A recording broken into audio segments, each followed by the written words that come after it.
Introduction to CFDs.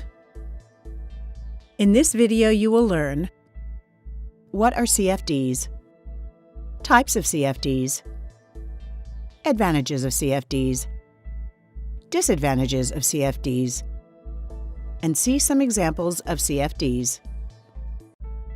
What are contracts for differences?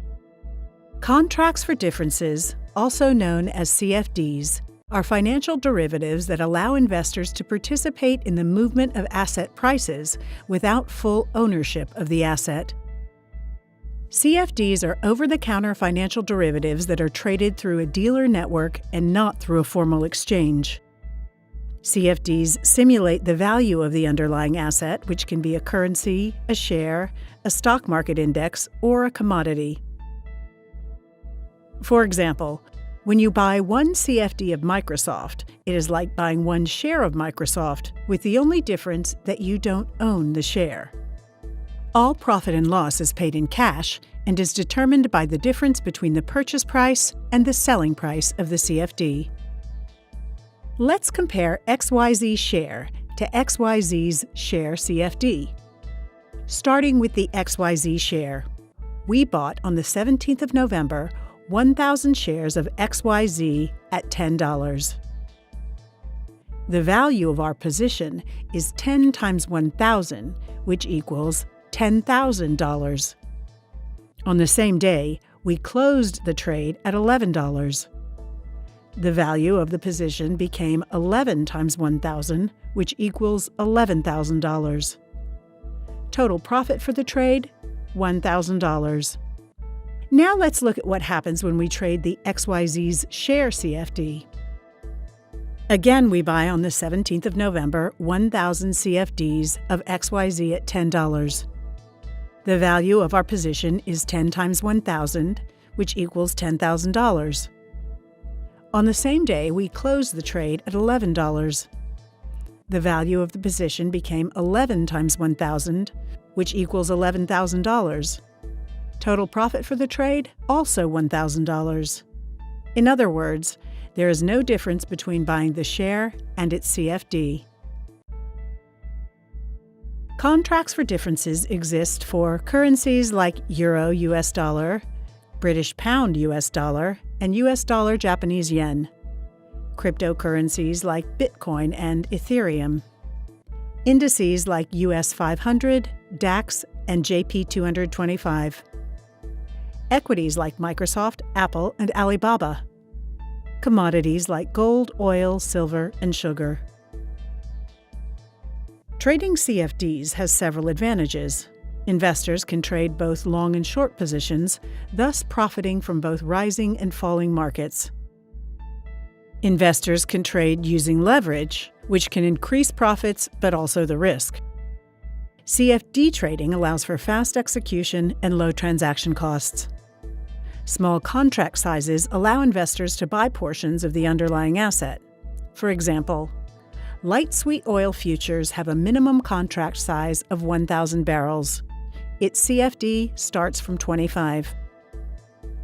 Trading CFDs requires no physical delivery, thus you limit risk of having to worry about the asset, its storage and insuring it, and more.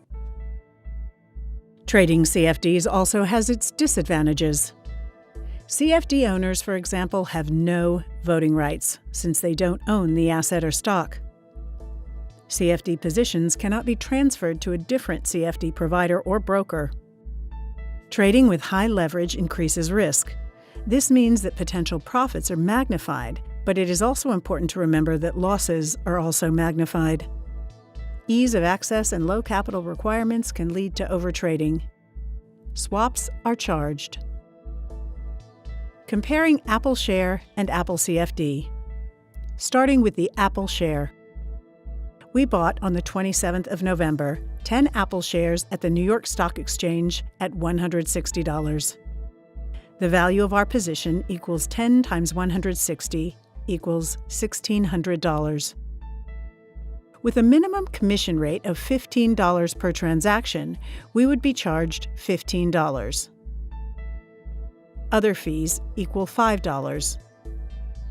Since no leverage is provided, the margin requirement is 100%. So total amount payable is $1,600 plus $15 plus $5, which equals $1,620. Now let's look at what happens when we trade the Apple CFD. We also bought on the 27th of October one lot of the Apple CFD, where one lot equals to 10 shares. So in order to buy 10 shares, we need to buy one lot at $160. The value of our position equals again 10 times 160 equals $1,600, same as its share equivalent. With a commission rate of $0 and no other fees, we would be charged nothing. CFDs also provide leverage. In this example, the margin requirement is 5%. So, in this case, the total amount payable is $1,600 times 5%, which equals $80. The following becomes evident after opening the position.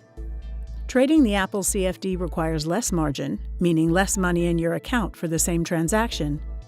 Transaction costs are less, giving the investor more room to profit from the position.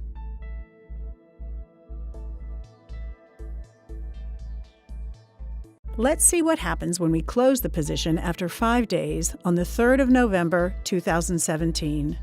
The Apple share price has gone up to $174. The value of our position equals 10 times 174 equals $1,740. With a minimum commission rate of $15 per transaction, we would be charged $15. Other fees equal $5. The total amount received becomes $1,740 minus 15 minus 5, which equals $1,720. This gives a profit of $100, which gives a return on capital of 6%. Now let's look at what happens when we close the Apple CFD position at the same time. The Apple CFD price has also gone up to $174.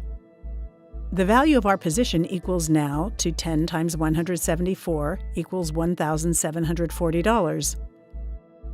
On the CFD, there are no commissions and other hidden fees, but we pay swaps, which is the cost of holding the position overnight. With swaps of $1.6 per day for 5 days equals $8. The total amount received becomes $1,740 minus 8, which equals $1,732. This gives a profit of $132. Which gives a return on capital of 165% because leverage gave us the advantage of using only $80 as capital instead of $1,620. The following becomes evident after closing the position. The ability to leverage can magnify the return on capital, but also the risk. Comparing Bitcoin Cash and Bitcoin CFD. Starting with the Bitcoin Cash. We bought on the 1st of October 1 Bitcoin at an exchange at $5,000. The value of our position equals 1 times 5,000 equal $5,000. With a transaction fee of 1%, we would be charged 5,000 times 1%, which equals $50. With a 0.3% deposit and other fees, we would be charged 5,000 times 0.3%, which equals $15. Since no leverage is provided, the margin requirement is 100%. So total payable amount is $5,000 plus 50 plus 15, which equals $5,065. Now let's look at what happens when we trade the Bitcoin CFD. We also bought on the 1st of October 1 Bitcoin CFD at $5,000. The value of our position equals again 1 times 5,000 equal $5,000, same as its cash equivalent. With a transaction fee of 0%, we would be charged nothing. With a 0% deposit and other fees, we would be charged nothing again. CFDs also provide leverage. In this example, the margin requirement is 20%. So, in this case, the total amount payable is $5,000 times 20%, which equals $1,000. The following becomes evident after opening the position. Trading the CFD Bitcoin requires less margin, meaning less money in your account for the same transaction. Transaction costs are less, giving the investor more room to profit from the position. Let's see what happens when we close the position after 5 days on the 6th of October. The Bitcoin cash price has gone up to $5,700. The value of our position equals 1 times 5,700 equals $5,700. With a transaction fee of 1%, we would be charged 5,700 times 1%, which equals $57. With a 0.3% withdrawal and other fees, we would be charged 5,700 times 0.3%, which equals $17. The total amount received becomes 5,700 minus 57 minus 17, which equals $5,626. This gives a profit of $561, which gives a return on capital of 11.09%. Now let's look at what happens when we close the Bitcoin CFD position at the same time. The Bitcoin CFD price has also gone up to $5,700. The value of our position now equals 1 times 5,700 equals $5,700. On the CFD, there are no transaction and withdrawal or other fees, but we pay swaps, which is the cost of holding the position overnight. With swaps of $5.5 per day per unit, the cost is $27.5. The total amount received becomes 5,700 minus 27.5, which equals $5,672. This gives a profit of $672, which gives a return on capital of 67.20%, because leverage gave us the advantage of using only $1,000 as capital instead of $5,065. The following becomes evident after closing the position. The ability to leverage can magnify the return on capital, but also the risk. In our next video, we will talk about cryptocurrencies. Thank you for watching.